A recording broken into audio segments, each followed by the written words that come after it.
So you want to captain the New Mexico. Well, do you like big guns?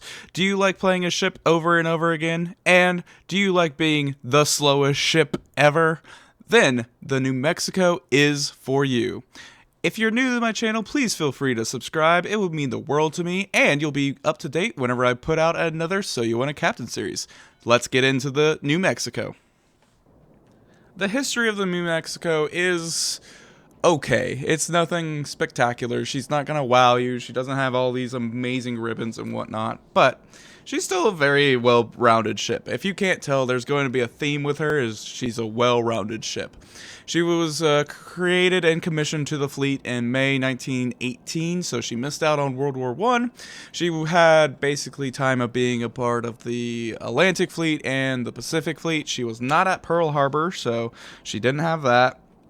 And for the most part, during her war voyage, I guess you could say, or during her stands, she was basically either a convoy support ship or a shore bombardment ship.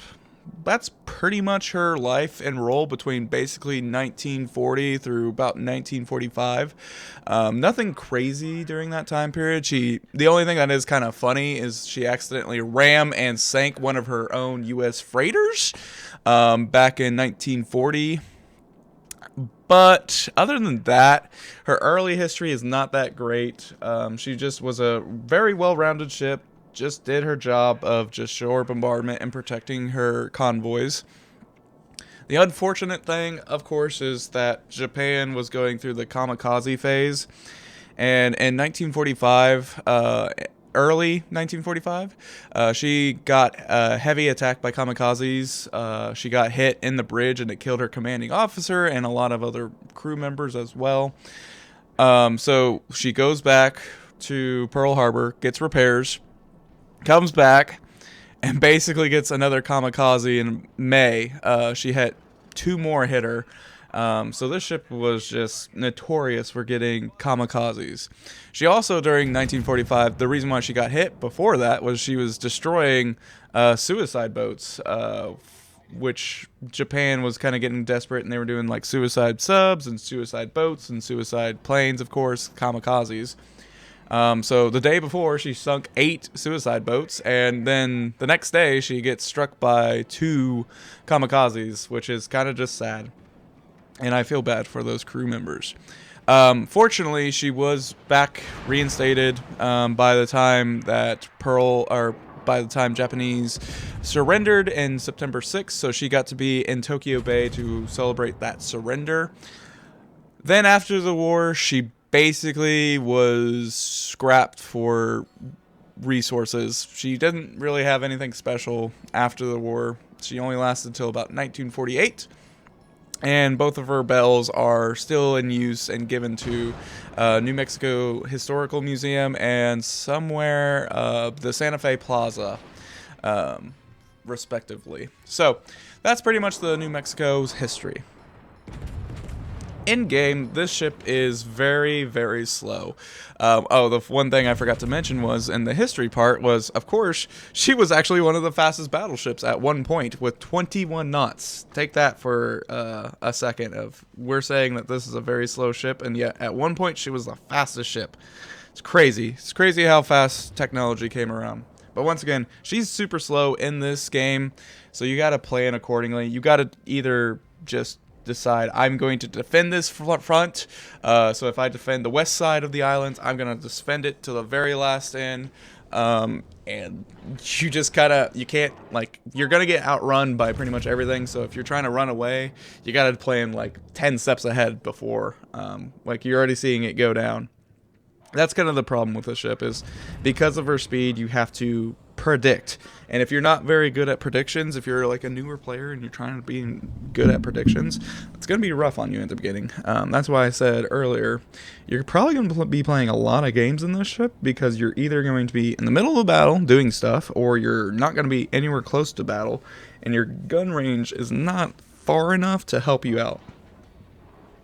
So that's, of course, going to be a slight issue, is the guns are decent on range, but they're not the best, like the Japanese.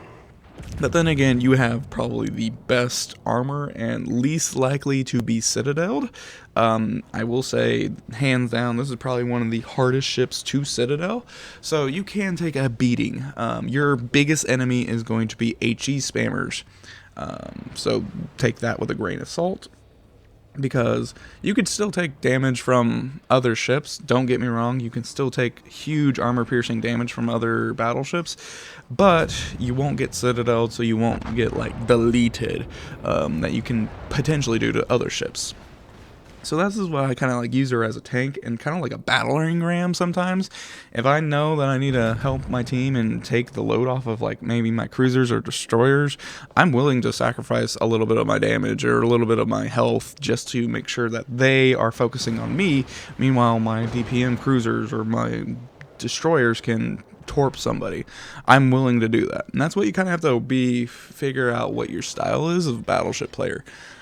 Are you going to be one of those passive ones? Then you're probably not going to be very good in this ship. If you're a little bit more aggressive, but you're not super aggressive, not like you're just charging into the capture circle and getting torped by everybody, that's not recommended. You want to be kind of like passive aggressive, if that makes sense. So you want to be aggressive enough that people are going to focus you, but you can take that damage. You can easily take 5 ships damage, like gun damage. Now, torpedoes, that's the thing that's going to kill you, is those torpedoes. Speaking of torpedoes, if you see a destroyer, if you see a destroyer at all, I would just automatically recommend you change course. Just because you need to change course in some way, or like slow down just a little bit, or do something so that torpedoes will not hit you, because you are not maneuverable. Your maneuverability is going to be the death of you. And if you do perform a high risk maneuver, I would say, or a very heavy maneuver, you're going to be dead in the water, because you're going to go from about 21 knots to 10 knots, and it's just so painful for this ship to get up to speed again. It's not the most powerful on horsepowers, even though it's got like a lot of horsepower. It's just a lot of ship. It's just a heavy ship. It's just not going to be moving that fast. I mean, you could throw in the acceleration module on this ship. That could help you, but and overall, it's just, you got to be prepared to make slight course adjustments. I would say slight course adjustments, like just slightly moving to the right or slightly moving to the left, or slowing down to 3/4 and then speeding back up, or whatever, just so that you can avoid those torpedoes. That's going to be your biggest enemy. Overall, I would say your main people to go after are going to be your cruisers, which are really easy to go after. Especially if you see an Omaha, they're basically dead if you hit them just right, which is not that hard to do. And other battleships, even if you're bottom tier, you'll still do a lot of damage, which is surprising for this type of ship. Give it credit. It's its armor, it's its guns, it's its caliber. It's gonna struggle, but it's overall, like, if you can't tell, there's like a consistency with this ship. There's always going to be consistency. It's never going to be overpowered. It's never going to be underpowered. Even though some people want it to go faster, I get why they put it at this speed, because that's just what US historically was. They were still trying to figure out what a ideal battleship would be. And they thought these super heavy battleships were going to be the thing. But as you can tell, not a thing anymore. So, with that being said, here are the captain perks for her. I would say do not truly build a captain on her. Focus more on like your North Carolinas, your Montanas, your Iowas. Build a captain towards that, I would say. Because you're not, I mean, to be honest with you, once you get done with the New Mexico, you never want to look back on a New Mexico or the Colorado because of how slow they are. And once you get to a faster moving battleship in the US line, you never really want to go back. That's why it's kind of like, I don't ever want to go down the research down this line again. So with that being said, focus I know that was kind of like a really roundabout way of kind of focusing on other ships for captain perks. But if you have to, you can go with what's on the screen right now. It's okay. It's just going to prevent fires. It's going to be the one thing that's going to be killing you are going to be your fires. But you have a really good heal, to be honest with you. So that kind of negates that as well. The other thing too is if you really want to, you can go a trolley build and try to be more of an AA defense. But the furthest you're going to probably extend your AA defense to is about 5 kilometers out. Granted, you are really good AA for like tier 6. Like if you're going against another tier 6 carrier or a tier 4 carrier, you'll totally be fine. If you're going against tier 8, that's where it gets a little bit rougher for you. Because once again, your AA defense is only about 5 kilometers out, so you don't get to put as much flak out there and be able to be saved. So with that being said, hopefully you guys enjoyed this. Let me know down in the comments section what you want to see next. Feel free to subscribe, follow, like me, whatever you want to do. You do you. I believe in you. It's been a pleasure. Hopefully you guys have a wonderful day, and thanks. Bye-bye.